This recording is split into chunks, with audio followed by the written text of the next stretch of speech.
ॐ पार्थाय प्रतिबोधितां भगवता नारायणेन स्वयं व्यासेन ग्रथितां पुराणमुनिनां मध्ये महाभारतम् अद्वैतामृतवर्षिणीं भगवतीम् अष्टादशाध्यायिनीम् अम्ब त्वामनुसन्ददामि भगवद्गीते भवद्वेषिणीम्। नमोऽस्तु ते व्यासविशालबुद्धे पुल्लारविन्दायतपत्रनेत्र येन त्वया भारततैलपूर्ण प्रज्वालितो ज्ञानमयप्रदीप। प्रपन्नपारिजाताय तोत्रवेत्रैकपानये ज्ञानमुद्राय कृष्णाय गीतामृतदुहे नमः। सर्वोपनिषदो गावा दोग्धा गोपालनन्दन पार्थो वत्सः सुधीर्भोक्ता दुग्धं गीतामृतं महत्। वसुदेवसुतं देवं कंसचाणूरमर्दनं देवकी परमानन्दं कृष्णं वन्दे जगद्गुरुं। देवकी परमानन्दं कृष्णं वन्दे जगद्गुरुं। देवकी परमानंदं कृष्णं वंदे जगद्गुरुं। శ్రీకృష్ణ పరబ్రహ్మణే నమః. శ్రీమద్భగవద్గీత 6వ అధ్యాయము ధ్యానయోగము 20వ శ్లోకం. యత్రో పరమతే చిత్తం నిరుద్ధం యోగసేవయా యత్ర చైవాత్మనాత్మానం పశ్యన్నాత్మని తుష్యతి. ఎప్పుడైతే మనస్సు ప్రాపంచిక కార్యకలాపాల నుండి నిగ్రహింపబడి యోగాభ్యాసము ద్వారా నిశ్చలంగా ఉండునో అప్పుడు ఆ యోగి పరిశుద్ధమైన మనస్సు ద్వారా ఆత్మను దర్శించగలడు మరియు అంతర ఆనందంలో రమించును.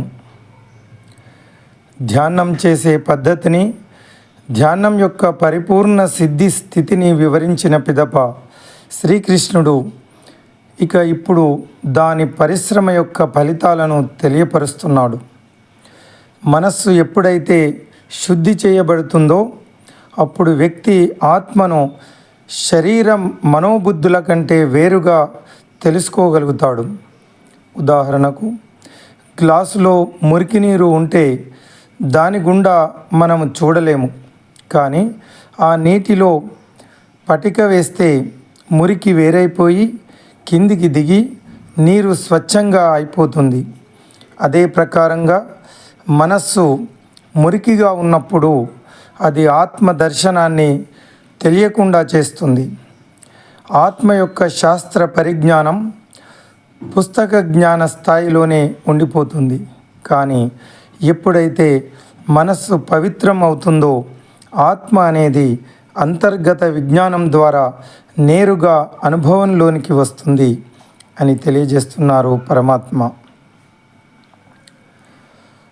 When the mind restrained from material activities becomes still by the practice of yoga, then the yogi is able to behold the soul through the purified mind and he rejoices in the inner joy. Having presented the process of meditation and the state of its perfection, Sri Krishna now reveals the results of such endeavors. When the mind is purified, one is able to perceive the self as distinct from the body, mind, and intellect. For example, if there is a muddy water in a glass, we cannot see through it. However, if we put alum in the water, the mud settles down and the water becomes clear. Similarly, when the mind is unclear, it obscures perception of the soul and any acquired scriptural knowledge of the Atma is only at the theoretical level. But when the mind becomes pure, the soul is directly perceived through realization.